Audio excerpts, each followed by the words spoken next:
श्री गणेशाय नमः। सकट चौथ व्रत कैसे करना चाहिए इसके बारे में आपको संपूर्ण जानकारी दे चुके हैं।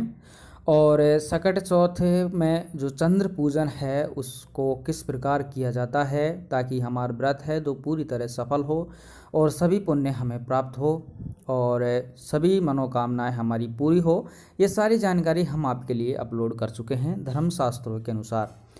अब बात करते हैं इस वीडियो में कि हमें क्या क्या खाना चाहिए और क्या नहीं खाना चाहिए। उन चीज़ों को खाने से बचना चाहिए जिनकी वजह से हमारा व्रत है खंडित हो और हमारा व्रत है जो पूर्ण नहीं हो पाए।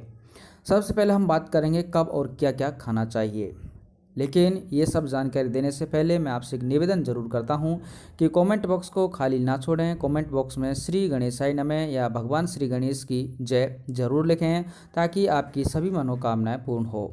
तो ये सुबह से ही प्रारंभ हो जाता है जब हम सूर्योदय के बाद स्नान आदि से निवृत्त हो जाते हैं और भगवान गणेश की पूजा अर्चना के साथ व्रत का संकल्प लेने के बाद हमारा व्रत है जो पूरी तरह शुरू हो जाता है।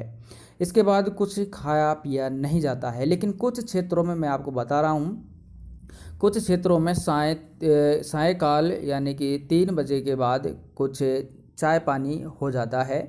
लेकिन दरअसल अधिकांश महिलाएं इस दिन निर्जला व्रत रखती हैं। तो अब देखो, एक तो कुछ खाने पीने वाला व्रत रखता है यानी कि कुछ चाय पानी पी लेता है, और एक निर्जला व्रत जो महिला रखती हैं। तो आप भी देख सकती हैं किसका व्रत है जो उत्तम रहेगा।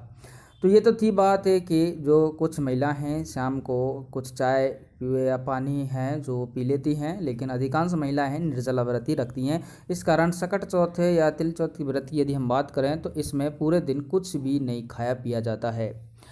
इसके बाद कहानी सुनी जाती है और कहानी सुनने के बाद चौथे माता की पूजा अर्चना के बाद यानी कि भगवान श्री गणेश की पूजा अर्चना के बाद और इसके बाद शाम रात्रि को आपको चंद्र दर्शन करने हैं। और चंद्र दर्शन के बाद आपको क्या खाना है ये इम्पोर्टेंट है।